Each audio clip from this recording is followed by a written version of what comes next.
Salam sigap dan shalom. Renungan kita pada hari ini, Sabtu 25 Februari 2023, berjudul Dalam Persekutuan dengan Bapanya.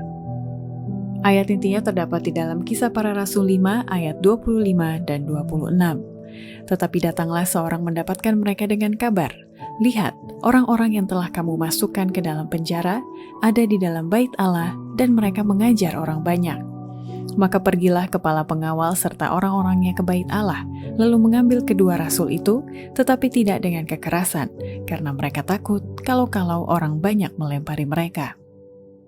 Pena Inspirasi menuliskan yang dimaksud dengan judul renungan kita pagi ini, dalam persekutuan dengan Bapanya, adalah sebuah panggilan kehidupan yang praktis, agar kita bisa senantiasa memiliki sukacita surgawi sebagai faktor yang menunjang kebahagiaan sejati dan sarana untuk memulihkan hubungan kita secara vertikal kepada Tuhan dan horizontal dengan sesama, sebagai berikut.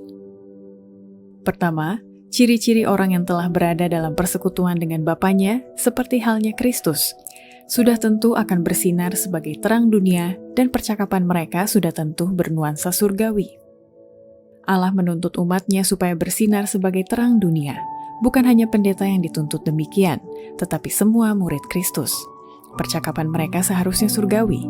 Ketika mereka menikmati persekutuan dengan Allah, mereka ingin bercakap-cakap dengan sesama manusia agar mereka dapat menyatakan kasih Allah dengan melalui perkataan dan perbuatan yang menghidupkan hati mereka.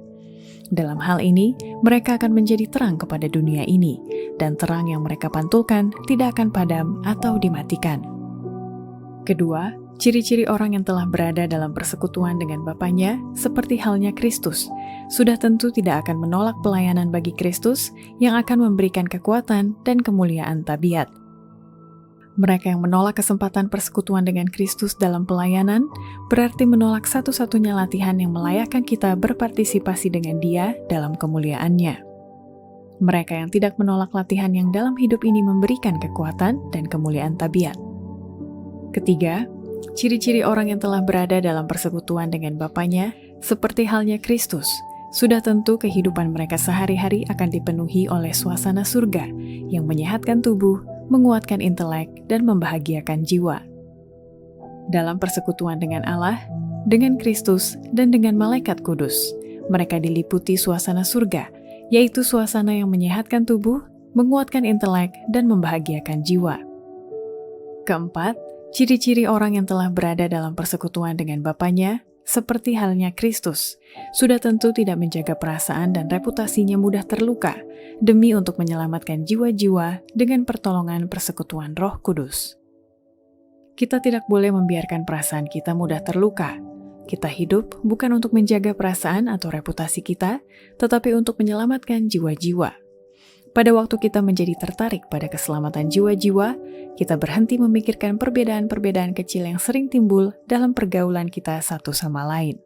Apapun yang dipikirkan orang lain mengenai kita, itu tidak boleh mengganggu kesatuan kita dengan Kristus, dengan persekutuan Roh Kudus.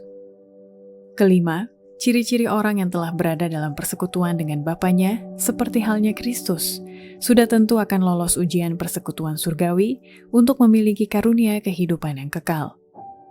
Bapa surgawi kita menganugerahkan karunia-karunia dan meminta sebagian dikembalikan kepadanya, agar Ia boleh menguji kita apakah kita layak atau tidak memiliki karunia kehidupan yang kekal. Demikianlah renungan kita pada hari ini. Kiranya Tuhan memberkati kita semua.